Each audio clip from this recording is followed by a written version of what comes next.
Bairstow ஆளுநர் governor 2 குடியரசுத் தலைவர் ஜனாதிபதி அடுத்தாப்புல 9ஆம் நம்பர் பிரதமராக இருக்கான்ல டெல்லியில் இவனுங்களுக்கு சேர்த்து மொத்தமாக பிடிச்சி ரிவிட் அடிப்பார். கணக்கு போட்டார். முக்கால் சத்தியம் எல்லாமே பேப்பர்களை விட்டு விட்டு விட்டு விட்டு விட்டு பாழாக்கி வர்றா. தமிழ்நாட்டுக்குள்ளே ஒவ்வொரு கிடங்குகள் பூரா எத்தனாயிரம் கோடி வரும். இதெல்லாம் இது சாதாரணம். இதெல்லாம் துப்பு துளைச்சி அடிக்கிறது. அந்த நேரம் வானரப்பட இராணுவ முப்படை வச்சு வீட்டுக்குள்ளே பூரா செங்கல் பதிச்சு பூசி இருப்பான். அதுக்குள்ளே பூரா டன்னாக சொறி வச்சுருப்பான். தங்க கோல்டு வைரங்கள் வைரூடிகள் எல்லாமே சொறி வச்சுருப்பான். அமைச்சர்கள் வீடை பூராமே இடிச்சிருவார். இடித்து செக் பண்ணுவார். இடித்து உள்ளே அவன் வீட்டுக்குள்ளே இருக்கிறது எல்லாம் அவன் போட்டிருக்க கக்கூஸ் வரைக்கும் சேச்சி பேசி மந்திரி எம்எல்ஏ எம்பி முதலமைச்சர் கீழே வார்டில் இருக்கிறவனை பூரா தடவுவார். எல்லா வீடையும் இடிப்பார். டைம் வரல இடிப்பார். புல்டோசர் வச்சு இடித்து எல்லாமே செக் பண்ணுவார். ஏண்டா ஒரு பேப்பரை வச்சு இந்த விளையாட்டா பூமியை அழித்து பூமியில் விவசாயம் பண்ணுற இடத்த பூரா விற்று விற்று விற்று விற்று அந்த பேப்பரை வச்சு விளையாண்டு வீடு நிறையா அடைஞ்சி சேர்த்து வச்சுருக்கான். அப்போ அந்த கணக்கு முற்றுப்புள்ளி எடுப்பார். எடுத்துட்டார். கணக்கு விட்டுட்டார். இது எல்லாம் கோர்ட்டு அவமதிப்பு. நீதிமன்ற கோர்ட்டு அவமதிப்பு.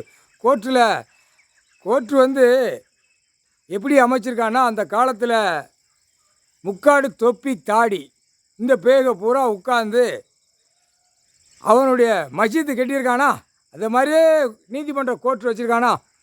எல்லாம் அந்த காலத்தில் பூரா 3 மதத்துக்காரனும் விளாண்டவன். டெல்லியிலேருந்து தமிழ்நாடு உலக நாடு இங்கிலீஷ் நாடு இங்கிலீஷ் பேசுகிறவன் புரியுதா. பிரிட்டிஷ்காரன் காலம் வெள்ளைக்காரன் ஆச்சு எல்லாருமே இந்த நாசம் பண்ணவன்.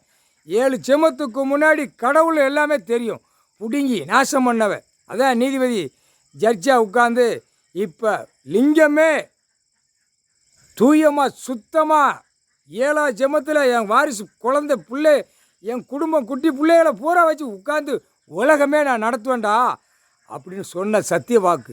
அதான் உச்சியில் சுத்தமான இந்த லிங்கம் வரணும் புரியுதா.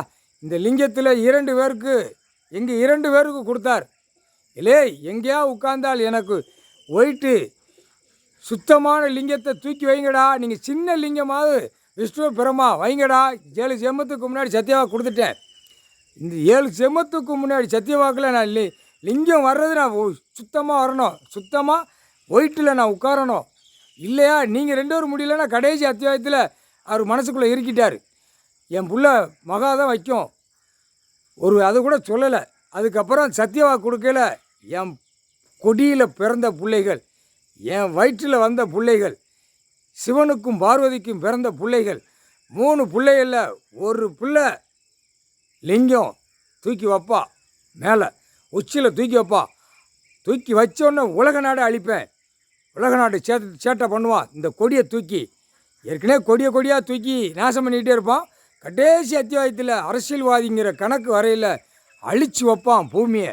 அப்போ நேரம் எப்படி நான் அழிக்கேன் எப்படி தண்டனை கொடுக்கேன் எப்படி செய்வேங்கிற கணக்கு அப்பே கொடுத்துட்டார் சத்தியவாக்கு. இப்போ எல்லாம் சத்தியவாக்கு நிறைவேற்றி முடித்து ரிலாக்ஸாக கைலாசத்தில் உட்காந்துருக்காரு. இப்போ இவனுங்களுக்கு என்ன தண்டனை அப்படிங்கிற கேள்வி கேட்கார். அதுதான் நீதிமன்றம் 3 மதத்துக்காரன் எப்படி வச்சுருக்கான் அதை பூரா அப்படியே ஒதுக்கிட்டான். இந்து மதத்தில் கோபுரத்தை கட்டி உள்ளே தூக்கி எங்கள் அண்ணனை தூக்கி கீழே இறக்கிட்டான். கோபுரத்தில் கெட்டி கீழே இறக்கிட்டான். இவன் கிறிஸ்டின் பூரா மணி ஆலயத்தில் இவர் ஜட்ஜாக இருந்தார். ஜட்ஜாக உட்கார சத்தியவாக்கு அந்த ஜட்ஜாக இருக்கக்கூடாது. இந்த மணியை பூரா நம்ம அடிட்டு போய் அடிப்போம்டான்னு இவன் கிறிஸ்டின்காரன் செஞ்ச கூத்து. அவன் பூரா கோயில் மணி மாதிரி அடித்து அவன் வாசிப்பான். அப்போ நீதிமன்றத்தில் உட்கார வேண்டிய கணக்கில் என்னுடைய மஸ்ஜிது மாதிரி நான் கட்டுவேன். நான் ஊசியாக கட்டுவேன் கோபுரமாக கட்டுவேன். ஆனால் இந்த கணக்கு நீ கடைசி பிடிக்க முடியுமா அழிக்க முடியுமான்னு கேட்டவன் சத்தியவாக்கு. 3 பேரும் சத்தியவாக்கு. அப்பா இந்த சத்தியவாக்கில் கணக்கு முடிச்சிட்டார் புரியுதா. எல்லா நீதிமன்றமும் இது மஸ்ஜித் வச்சுருக்கானே அதுவும் நீதிமன்றமும் கோபுரம் அப்படி வச்சுருக்கீங்களப்பா கணக்கை முடிச்சிட்டாரு. அதுக்கு தான் சிவலிங்க கொடி. கீழே நீதிமன்றம் இருந்தாலும் உலகம் மேலே உலகத்தில் பறக்குது, உலகத்திலே பறக்குது. சிவலிங்க கொடி உலகமே பறக்கு. சொத்து பூமி எல்லாம் 3 மதத்துக்காரனுக்கும் தெரியும். இந்து முஸ்லீம் கிறிஸ்டின் 3 மதத்துக்காரனுக்கும் தெரியும். எல்லாம் சிவன் சொத்து, சிவனுடைய ஆலயம், சிவனுடைய கணக்கு, சிவனுடைய குடும்பம், சிவனும் பார்வதி குடும்பம். 7 ஜென்மத்துக்கு அப்புறம் உட்கார்ந்த பிறகு இவர் எடுப்பார் அப்படின்னு 3 மதத்துக்காரனுக்கு தெரியும். இதில் முக்காடு தொப்பி தாடி அவன் பூரா லிங்கத்தை கீழே அமுக்கி அவன் மேலே வச்சு உட்காந்து குளிச்சும் குளியாமையும் அவன் வீட்டில் அசிங்கம் பண்ணி இங்கே வந்து இவருக்கு மேலே உட்காந்து லிங்கத்துக்கு மேலே உட்காந்து அவன் அசிங்கம் பண்ணுவான்.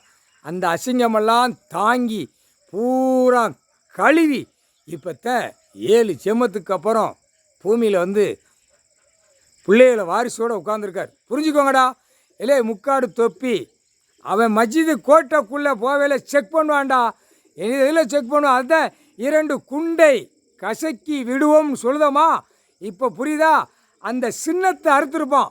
சின்னத்தை அவன் அவன் அவன் இதை அவன் புடுக்கில் வெட்டியிருப்பான். புடுக்கில் வெட்டி செக் பண்ணுவான். புரியா?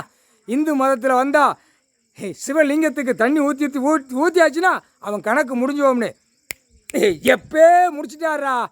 புள்ள பொம்பளை புள்ள அவன் லிங்கத்தை தூக்கி விட்ட பாடுறா தூக்கி விட்டவன் அவன் தான் திருச்செந்தூர்கார முட்டாப்பே. மன்னராட்சியில் ஆண்டவன் அந்த முட்டாப்பே தான். அந்த முட்டாப்பேலும் மஞ்சள் கொடியை தூக்கின முக்கில் விநாயகர் உட்காந்துருக்காங்கடா. முட்டாப்பே லிங்கத்தை தூக்கி விட்டவன் பாடுறா தூக்கி விட்டவன் இங்கே இருந்து கைலாசத்தை முடிஞ்சு வச்சுடா. முக்கால் சத்தியம்.